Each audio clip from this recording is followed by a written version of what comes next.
You have your scale, and once again, there is no perfect score because every trait has to be read with in synergy with the entire test.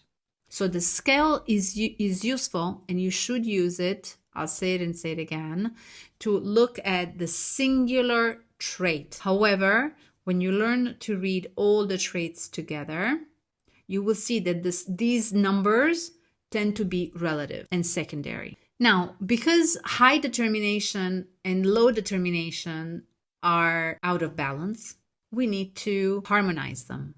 So first we'll work on how to improve a low trait. Someone who is afraid or not capable of speaking their minds, saying their truth, putting up boundaries, putting up walls, protecting themselves, defending themselves, asking for what they want, going after what they want. So when someone doesn't have enough self-love to have a balanced form of selfishness, okay, we might need to help them along on that journey because their business might depend on it, because their team welfare might depend on it, because their relationships might depend on it, because ultimately their peace and sense of tranquility depends on it. So your person should be supported to conduct the negotiations because they will have difficulty following through. You might want to train them in assertive communication. I personally use the nonviolent communication protocols by Marshall Rosenberg. I feel that they have worked great in life coaching situations and in business coaching situations, but I'm sure you have your own. To improve a low trait, you might want to engage in some good planning meetings with them, especially setting goals and deadlines. The list of open action cycles is also helpful in this particular trait, should be combined with the use of the exercise focus of the day, which we have seen a few lessons ago. And the person needs to shift their focus from just doing random things or in an erratic way to achieving certain goals in certain time spans.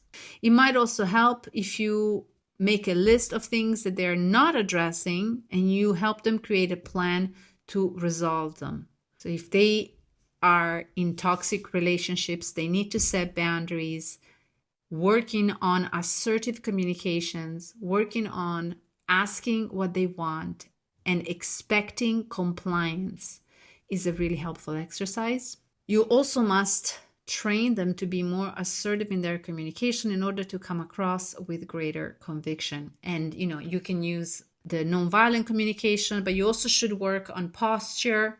You should work on the eyes. You should work on the rhythm and the stability of the voice. So you should work on communication at 360 degrees so that the person can really show up in communication with greater presence, greater conviction, and more groundedness. So let's do the first step. Well, these exercises I'm happy to share with you because I'm hoping that they will help you.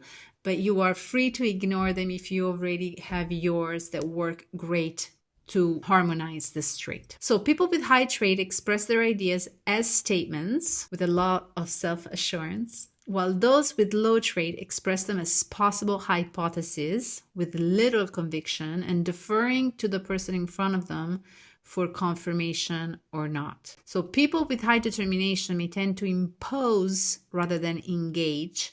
And so this is how we can help both. Low determination, you train them to ask for or express their ideas with more conviction. I would like this specific because this specific. And also train them, with the voice and the posture, the eyes, the whole thing, not just the words. High determination, we help them practice by involving others, meaning ask feedback. What do you think? How does this resonate? Ask feedback. Bring people into your monologue. Another exercise could be because determination does not depend on tone of voice alone, but also on an inner decision and an inner intention, how much the person really wants this and how much they have already decided to achieve this.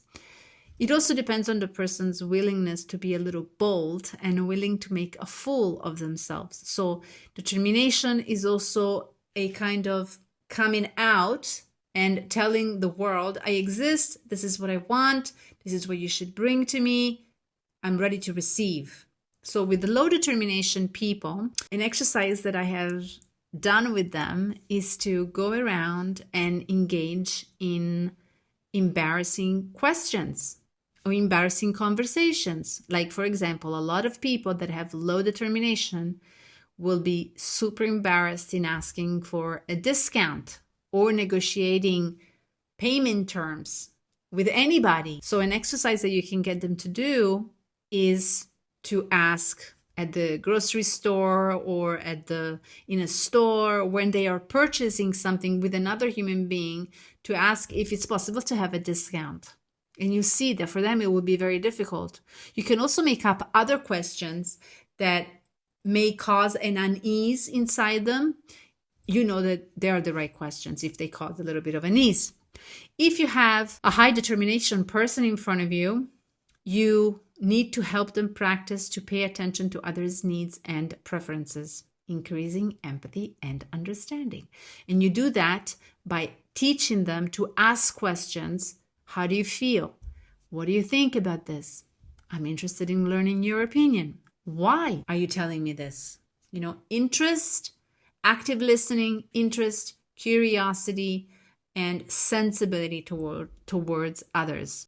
On a deeper level, determination is a devotion to what your soul said yes to. Before your mood changed, before the fear creeped in, before the distractions knocked, it is that muscle that lets you stay present when things get hard. It teaches you to value depth over speed, presence over performance, commitment over care. And it makes us magnetic because people feel that we are stable, grounded, that we are connected to our mission, to our vision, and we are moving heaven and earth to fulfill it. Thank you very much. I will see you in the next class.